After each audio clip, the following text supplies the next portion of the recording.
moment de rentrer, je n'étais pas d'accord, vous voyez, tout de suite. Hein, parce que physiquement, j'étais parfaitement bien. Et moi, la définition pour moi d'une maison de retraite, on y met des personnes soit qui ont perdu la tête, soit qui ont un problème physique. Bon, il s'est passé la chose suivante, c'est que je me suis retrouvé veuf avec un fils célibataire. On m'a mis au Bourget. J'avoue que j'ai eu un certain temps d'adaptation. Maintenant, j'en ai fait presque ma seconde famille, j'avoue. Il y a une bonne ambiance. Bon, enfin, je reconnais qu'on est quand même mieux à la maison, faut être juste. Ben oui, la première difficulté, c'est justement l'arrivée en EHPAD. C'est une vraie expérience existentielle, puisqu'il faut faire le deuil de quelque chose, d'un lieu de vie, d'habitude, et puis peut-être d'un compagnon, d'un mari, d'une femme. Il faut intégrer une vie collective. Ça aussi, c'est une grande difficulté pour recréer des habitudes. C'est pas forcément simple d'être soi-même, de se retrouver soi-même pour être bien parmi les autres. Alors il y a beaucoup de choses qui sont faites, il y a beaucoup d'attention, il y a beaucoup de bienveillance, mais il y a un travail personnel qui peut être difficile pour des personnes âgées, vieillissantes, diminuées, désorientées. Quand la sécurité est là, quand les besoins fondamentaux sont respectés, la toilette, l'habillement, les repas, après, il y a une détente qui amène ce désir d'autre chose, de se reconstruire, de recréer des habitudes, de nouer des amitiés, pourquoi pas développer des valeurs qu'on a en soi, ce partage qui peut être fait avec d'autres, avoir des envies d'apprendre encore des choses, d'apprendre des choses des autres, et peut-être aussi de faire profiter de son expérience, parce que la vieillesse, c'est une expérience de vie, c'est une richesse qui peut être partagée. Alors, ou avec d'autres résidents, simplement en parlant aussi avec les soignants, les personnels, et les familles, puisque pour moi, effectivement, il y a un triangle dont on ne peut pas se passer, c'est l'institution, le résident et la famille. Quand on place son parent, c'est avant tout par mesure de sécurité, mais ça ne s'arrête pas là, et on l'a dit précédemment, on reste des aidants. Et c'est un rôle très important de maintenir ce lien familial avec les valeurs qui étaient celles d'avant, de la vie d'avant, parce que il est important que le résident continue à partager ce qu'il partageait avec sa famille. Oui, tout part du projet d'établissement. Le résident est au cœur des activités, il est acteur. C'est nos héros, en fin de compte, nos résidents. Et les activités, la vie sociale est en adéquation avec ce qu'ils faisaient auparavant chez eux. Et puis aussi, ce qui est important, c'est aussi les petits passages en chambre, les petits moments d'intimité où on s'arrête, on prend le temps de discuter avec le résident et on recueille certaines informations. Ce qui est important, c'est de voir ce qui est les capacités qu'a encore le résident et non pas ce qu'il ne sait plus faire. Le projet personnalisé est relativement complexe à mettre en place parce qu'il s'adresse à une multiplicité de personnes qui vont l'élaborer. Il y a bien entendu la personne accueillie, mais il y aura aussi les représentants des différents personnels et la famille ou l'aidant principal. S'il est primordial, à mon avis, de prendre en compte les besoins et les attentes du résident, de faciliter son expression et son adaptation à l'EHPAD, il faudra aussi prendre en compte les souhaits de la famille, et en particulier les avis contradictoires parfois de la famille, mais prendre également l'avis de l'ensemble du personnel qui est parfois pas d'accord avec les dires du résident ou de sa famille. Il faudra prendre aussi en considération l'organisation institutionnelle, prendre en considération également ce que l'EHPAD peut apporter au point de vue du matériel et au point de vue du personnel. Et il va falloir donc réaliser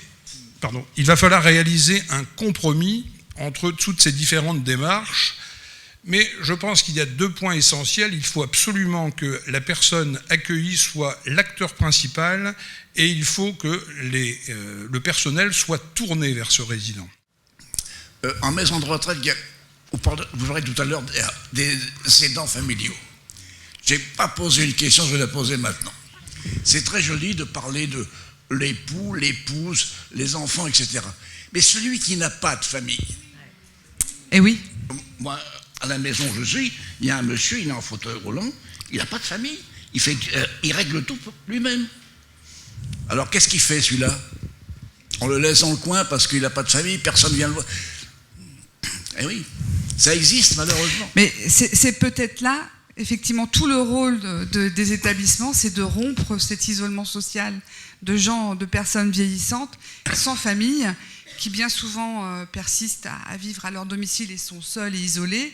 Et des fois, l'entrée en institution leur apporte justement un lien social, plus de confort, des supports logistiques que l'établissement va apporter, le directeur qui peut apporter son aide, les secrétaires pour la gestion administrative.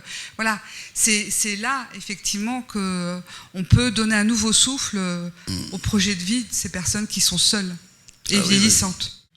Alors les projets personnalisés, comme le disait monsieur, somme toute, son projet est très modeste. Aller en Corrèze, c'est pas très compliqué a priori. Il y a peut-être d'autres choses qui sont réalisables, mais des choses très simples. Il y a quelque chose qui est important aussi, c'est de permettre aux résidents de sortir de l'établissement. Aller faire une activité extérieure, mais toute simple, c'est aller boire un petit coup au bistrot à côté, le cinéma, vous le faites, les emmener au marché, des choses qui leur rappellent leur vie, qui leur donnent le sentiment d'exister encore, hein. Il y a aussi quelque chose qui pourrait être fait, mais ça, je comprends que ça puisse désorganiser les services, c'est leur donner quelques responsabilités, toutes simples, hein. Le pliage des serviettes, la distribution du goûter, je ne sais pas, s'occuper de la bibliothèque. Il y a peut-être des petites choses à faire pour certains qui les valoriseraient, qui leur donneraient peut-être une petite raison de se satisfaire du quotidien. Mon regard sur les EHPAD a changé le jour où mon grand-père est entré en EHPAD. Parce que, en fait, donc sous Smaroni, il m'avait dit, si jamais on me sépare de chez moi, je partirai, ce qu'il a fait, puisqu'il est décédé dans les 2 mois de son institutionnalisation. Mais mon regard a changé parce que j'étais en stage, en fait. Je faisais mes études d'infirmière à ce moment-là. J'étais en stage et j'ai été en stage en EHPAD. Et donc là, brutalement, mon regard a changé. Là, j'ai pris conscience, en fait, déjà de permettre à la personne âgée de dire, c'est ce que disait Madame de Henzel tout à l'heure au sujet de la mort, de lui permettre de dire ce deuil-là par lequel il va devoir passer, de devoir tout quitter. Déjà, j'ai pris la mesure de prendre le temps de s'autoriser à lui, enfin de l'autoriser, pardon, à dire sa souffrance, à dire... Et puis, il y a un excellent livre de Daniel Gonin, Santé incarcérée, que j'ai lu à l'époque, qui m'a beaucoup marqué aussi, qui dit que l'entrée en EHPAD est une reconstruction, c'est reconstruire les fondements d'un nouveau monde. C'est tellement ça. Et en fait, effectivement, monsieur, il n'y a pas assez de soignants, on manque de temps. Mais quand je fais mes simulations en EHPAD, je prouve que dans un même temps, avec une réflexion différente et en analysant tout ce par quoi la personne âgée est passée en entrant en EHPAD, ça peut être complètement différent, mais vraiment, dans le même temps. C'est-à-dire en connaissant d'où il vient, qui il était, qu'est-ce qui est important pour lui, comment il a vécu ce traumatisme, qui est un vrai traumatisme. Alors qu'on a le même temps, mais on fait une toilette, on peut aborder certains sujets, il faut oser, juste oser dire. Alors, moi, je voudrais terminer par dire que nos maisons ne sont pas des mouroirs, comme tout à l'heure quelqu'un dans l'Assemblée le disait. On fait beaucoup de choses chez nous, il y a beaucoup de vie.